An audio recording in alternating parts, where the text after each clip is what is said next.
E sobre estas primárias, nós conversamos agora com a doutora em Relações Internacionais, Fabiana de Oliveira. Muito obrigado pela presença aqui no Fast News. Doutora, quem mais tem chance de vencer as primárias hoje? E como isso afeta no Brasil? Boa tarde para você. Boa tarde, Bruno. Eu que agradeço pelo convite.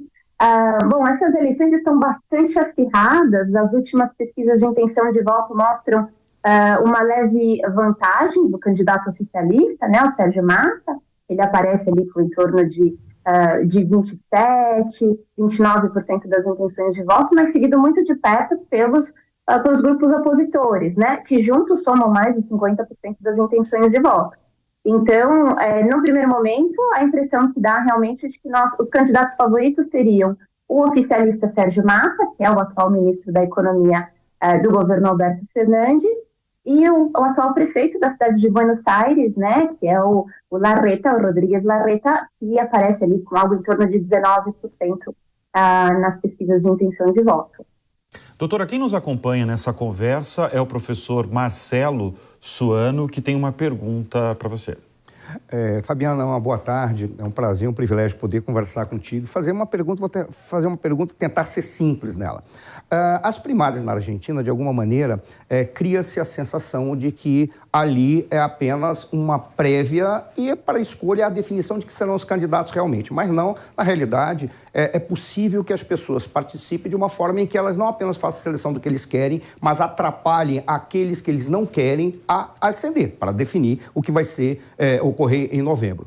No caso, se isso é real, a questão da abstenção, ela é significativa. Por quê? Pode significar que, de acordo com a abstenção, todos os cálculos que foram feitos agora, nessa prévia, não se reproduzam lá. Por que eu estou te fazendo essa pergunta? A estatística, os institutos, apontam, neste momento, o Massa na frente. Mas há muitos outros que dizem que este grupo mais à direita, que você tem a Buris, que parece que pode ser a mais importante, tem a condição de avançar. A pergunta direta. Primeiro, o Massa tem condição de mudar o quê? Ao ponto de ser sedutor para uma sociedade que está sofrendo as consequências das suas ações no governo. E qual é a proposta que você identifica que seria a mais sedutora por parte da oposição, desse grupo oposição? Deixando de lado o libertário por enquanto, que ele pode até vir a ter uma exceção de surpreendente.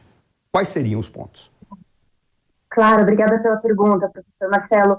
De fato, as PASO, elas servem realmente assim como um teste, né, para a gente ver mais ou menos qual que é a popularidade do governo, apesar que na Argentina eles têm as eleições de meio de mandato também, né, as eleições de renovação do legislativo, e o partido oficialista, né, o partido justicialista, já havia sido derrotado nessas eleições ocorridas em 2021, né. Então a gente vem ali de um processo de perda de popularidade muito significativo do governo Alberto Fernandes. E isso, obviamente, também respinga na candidatura oficialista. Então, ainda que o Sérgio Massa ele apareça em primeiro lugar nas pesquisas, ele carrega nas costas o peso também de todas as questões que não estão dando certo nesse governo, né? Como, por exemplo, uma inflação de 115%, uma inflação que não dá descanso, é a principal preocupação dos argentinos hoje. A desvalorização da moeda, que também já chegou a mais de 100%, agora no mês de julho, né? Então, são vários problemas. Então, de fato, ele carrega essas questões e fica muito difícil, assim, de que a população possa esperar que o futuro com o Sérgio Massa seja muito diferente do que está sendo no presente. Então, isso claramente também dá muito fôlego para a oposição. Diria que a sorte que o Sérgio Massa tem nesse momento é o fato de que a oposição sai fragmentada, né? Então, são duas candidaturas, como o senhor mesmo citou. A gente tem a Patrícia Bullrich, que é secretária de Segurança do governo Maurício Macri, né? E a presidente do PRO, o partido mais importante dessa coligação, Juntos por el Cambio. E a gente também tem, então, o prefeito de Buenos Aires, o Horácio Rodríguez Larreta, né? Então, eles saem divididos, mas os dois juntos conseguem somar uma pontuação ali, uma intenção de voto superior à que tem no Sérgio Massa. E aí a gente ainda deve agregar a isso a intenção de voto que o Javier Milei também consegue ali apresentar, que é na faixa de 19% e 20%. Então, existe uma chance muito real, realmente, de que nas eleições efetivas em outubro, a oposição seja a vencedora, seja com o nome da Patrícia Bullrich ou do Lareta. Doutora, vamos ser bem didáticos para o nosso espectador. Como é que funciona a eleição na Argentina? Porque ela é diferente do Brasil, né? Então, explica ao nosso espectador e ouvinte o que está acontecendo hoje na Argentina com essas primárias e o que vai ser feito em outubro. Perfeito, Bruno. As PASO, elas são as primárias abertas, são as primárias abertas simultâneas e obrigatórias, né? Elas estão estabelecidas em lei desde 2011. E elas servem, a proposta inicial era de que elas serviriam para limitar um pouco o poder das elites partidárias, que normalmente era o grupo que decidia, né, quem seriam os candidatos de cada partido. Então, a ideia é que agora seria a sociedade quem decidiria quais as candidaturas que efetivamente seriam apresentadas nas eleições oficiais, né? Além disso, a intenção é limitar essas candidaturas, o acesso dessas candidaturas pouco competitivas nas eleições oficiais, nas eleições gerais. Então, existe uma regra de que qualquer candidatura que tenha menos de 1,5% dos votos fica impedida de competir em outubro, né? Então, agora a gente tem, por exemplo, 15 partidos, 27 candidatos, é muito pouco provável que no final a gente tenha mais do que 5 ou 6 candidaturas de fato, né?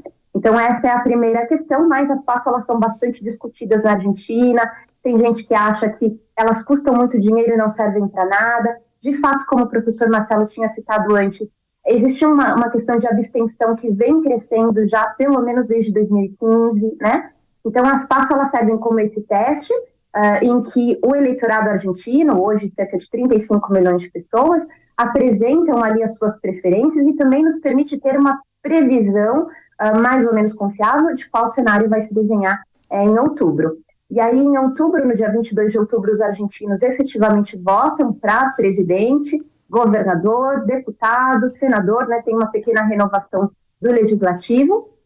E nessa ocasião, na corrida presidencial, o candidato ou a candidata que apresentar 45% dos votos ganha no primeiro turno, ou também se apresentar 40% dos votos com uma diferença de 10%, uma diferença de 10 pontos a respeito do segundo lugar, né? E aí também levaria no primeiro turno. Se não, a gente tem o segundo turno no dia 19 de novembro. Bom, nós recebemos a doutora em Relações Internacionais, Fabiana de Oliveira, nesta tarde de domingo. Muito obrigado pela presença aqui no Fast News. Eu que agradeço. Muito obrigada. Boa tarde a todos.